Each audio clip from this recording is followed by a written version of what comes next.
God ஒரு பிளான்ல உங்களை நடத்திக்கிட்டே போகும்போது அந்த பிளான்ல உங்க மாம்சத்தை ஒருபோதும் கலக்கக்கூடாது. உங்களுக்கு ஆண்டவருக்கே என்ன செய்யலாம்னு என்ன இருக்கும், ஆண்டவருக்கு அப்படி செய்யலாம், ஆண்டவருக்கு இப்படி செய்யலாம். மோசையை கூப்பிட்டு ஒரு ஆசாரிப்பு கூடாரம் கட்டணும். மோசே ஒரு 300 முழ நீளம். நான் ராமசேஸ்க்கு ஊரே கட்டினவன். யாரு? மோசே. எகிப்தின்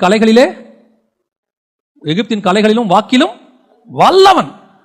ஆண்டவரே கூடாரம் தானே கட்டணும், நான் பார்த்துக்கிறேன், கொடுங்க, நீங்க 3 மாசம் டைம் கொடுங்க, எப்படி கட்டி முடிக்கணும் இந்த வாங்கி வா. என்ன ஆண்டவரே, மலையில ஒரு மாடல் கட்டினா, ஆமா அதே மாதிரி தான் கட்டணும். ஏன் தெரியுமா மோசே, நீ கட்டின ராமசேஸ்க்கு வீடு இருக்குது, நீ கட்டின அரண்மனைகள் இருக்கு, நீ கட்டின ஊர் இருக்கு, அதெல்லாம் அழிந்து போகிறதான உலக பிரகாரமான பிளான்.